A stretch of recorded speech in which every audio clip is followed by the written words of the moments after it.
Hello, Ryan here, aka Mac, and welcome. In this video series, I take you through some of the potential scenarios we will be experiencing in the final game of Star Citizen. Be sure to let me know if you like these kind of videos by hitting that thumbs up, and as always, a big shout out to my patrons, as it is because of them that I get to make videos like these. If you want to help further support my channel, follow the link to my Patreon page below, it will be very much appreciated. So today I would like to talk and think about the gameplay scenario which will involve finding and exploring derelict space stations. In the latter part of this year, we will see new space stations gain interiors to match the exteriors, plus we will also see cargo depots and refineries coming along. Not only that, but we will see derelict variations of each, and I would expect we'll also see derelict versions of normal space stations as well. Now, we heard recently that as they begin to develop the interiors of these new space stations, they will also be building them out in a realistic manner, meaning that each station will have its own power generator, its gravity generator, and anything else they feel is needed for them to make sense. Now, the state and purpose of the station will pretty much determine whether we can gain access to these rooms or not. Obviously, if the station is in full working order, then these engineering rooms will not be available to just anyone to wander into, but in some circumstances, the station could have less security, and you could maybe find a way to gain access and disable them or enable them as you see fit.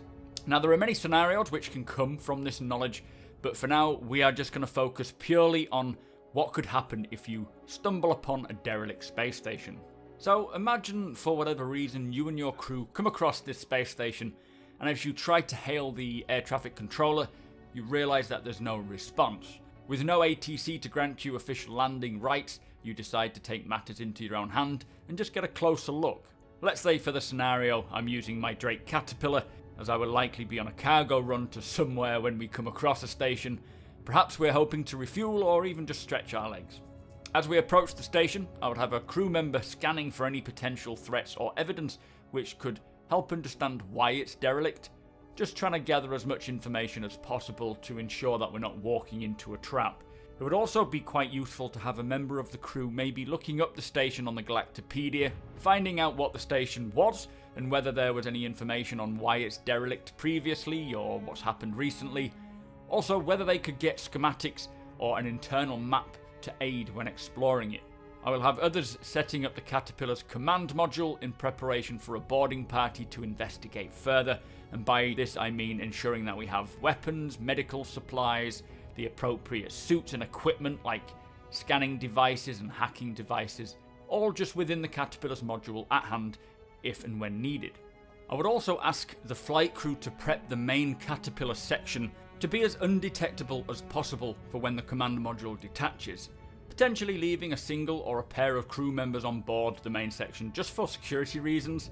And at this time I would also radio to the org headquarters just to let them know our location and plans, so should anything go south, they know where to go and what might be useful in case of emergency. This is going to be a protocol of all org members to ensure that we're all protected as much as possible.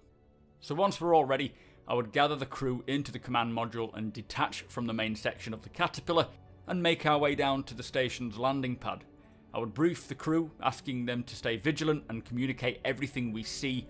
The primary objective will be to establish entry first and foremost and set up kind of a rally point at the entrance, more of a staging place to get ourselves set up, leave any gear that we won't need straight away, and act as a fallback point as well should anything kick off.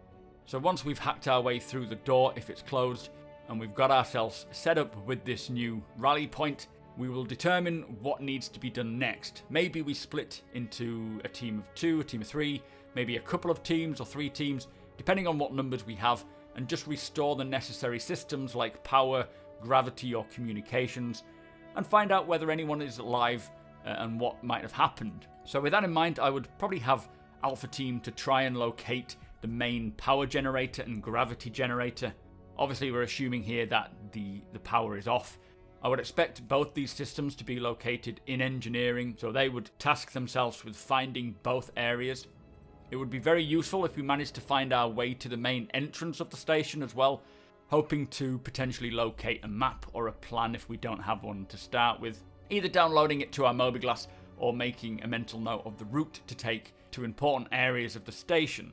This will likely be Bravo Team's task, finding out anything they can and securing as much of the immediate vicinity as possible just to establish our entrance. A secondary objective throughout is to search for potential survivors or threats while they're en route to their primary objective.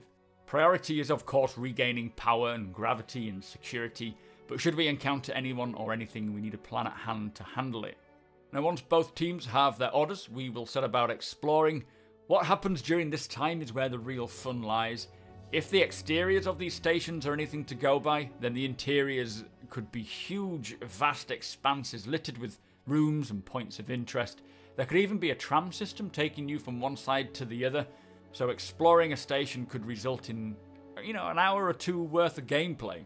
As you begin to make your way down the corridors and through the rooms of the dark and eerie station, you may begin to see clues as to the fate and cause of why it's derelict. If the research done before revealed no signs of long-term abandonment, then it must have been something else which has caused it, maybe something quite recent perhaps.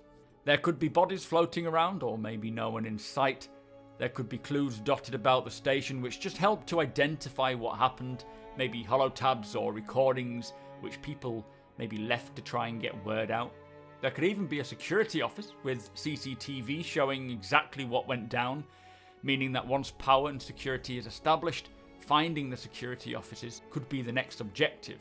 On the other hand, it could just be completely empty with absolutely nothing on board, but you won't know that until you've thoroughly explored it. The other possibility is that it isn't empty, but the big question then is what's inside with you? Could it be other players, pirates, survivors, or just something else completely? We know CIG have plans to create many creatures, animals and aliens throughout the verse, some of them known obviously, but others are out there to be discovered, and Chris Roberts loves sci-fi and intends to bring classic scenarios shown in movies like Alien and games like Dead Space. So with that in mind, what potentially unknown creature could be lurking in the depth of the station waiting for us is anyone's guess. But while making your way to the engineering section, you could hear bangs or unidentifiable noises. You could see things moving past your peripherals, maybe too fast to properly make it out, but you could catch something in your torchlight which you swear blind is not human. The potential for encounters like this is what I love the most. CIG will create aliens and creatures without showing us for the sake of fear and surprise. Encountering an unseen creature is where the fear really lies. The fear of the unknown. How can we hurt it? How can we kill it? Can we capture it? Is it violent? Is it dangerous? Did it kill the residents of the space station? What if it manages to wipe out the majority of your crew and you're left in a kind of survival horror situation where you need to try and access comms to send word back to your org or friends to then send help out, and then you're having to wait and survive until the help arrives. It could have been taken over by pirates, which if spotted could result in a standoff or a huge PvP or PvE firefight. But as you travel through the station, you begin to paint a bigger picture of its circumstance, and what you do with that information will be up to you. You could sell it to a news team, you could reveal it yourself, you could keep it secret and hope no one else shows up. Something I will definitely do once we have secured the station as much as possible and all the threats are eliminated, is I would set about trying to loot as much as possible. It could be a gold mine filled with valuable cargo, or maybe items that you can just grab and chuck into your own ship. As I say, the scenarios are endless for derelict space stations, refineries, cargo depots. I will leave it there for this scenario. It really shows the potential for the many gameplay situations we could find ourselves in though. This was just using a space station as a location. There will be ships, both small and huge, left derelict for exploring, even ground locations and caves. This is one of my go-to thoughts when I want to get hyped for Star Citizen, and I hope it's helped you get excited for the game as well. So be sure to hit that subscribe button for more Star Citizen scenario videos. Also, let me know what you would want to see as the next scenario video. Follow me over on twitch.tv/supermacbrothers Ryan. Tell me your thoughts live. Thank you for watching, and I shall see you next time.